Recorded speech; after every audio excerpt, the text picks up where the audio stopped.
In this video we are going to be creating student section groups and student sections, and the purpose of this is to send a page to students to complete as homework. Now this is the page that we're going to be sending.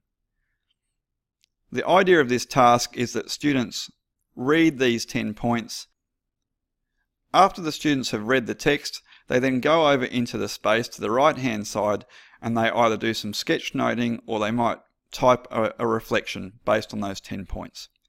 They can't do this in the class notice board area and they can't do it in the content library because these are read-only areas for students. And also I want each student to do a unique response and not see what other students are doing. If I go into the student areas, you'll see at the moment there's nothing here.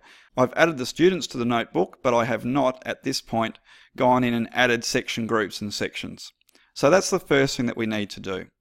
What I'll do is I'll go back up, I'll go into the class notebook tab, and we're going into this group of options here, distribute new section. When I click down, we're choosing the second option first, and that's to create a section group.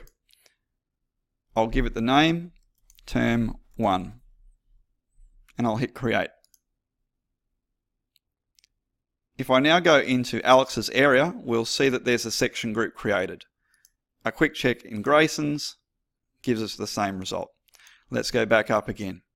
Now this time I want to create a tasks to complete folder in there, and this will make it easy for my students to know what work they must complete when it's pushed out into their student sections. So here I'm going to go into the first option, distribute new section.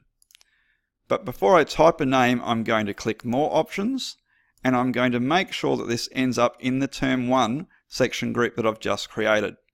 I'm going to call this term 1 tasks to complete, and I'll hit create.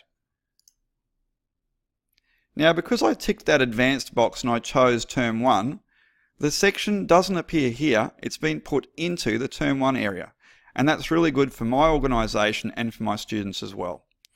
This is where the page is going to go. So I'm now going to go up again. I'll click on my Still Like an Artist page, which has the activity at the bottom, and I'm going to now go to Distribute Page. Because I've set up the sections, they're all named the same, it's really easy for me to simply go down, across to term 1, and we have our term 1 tasks to complete.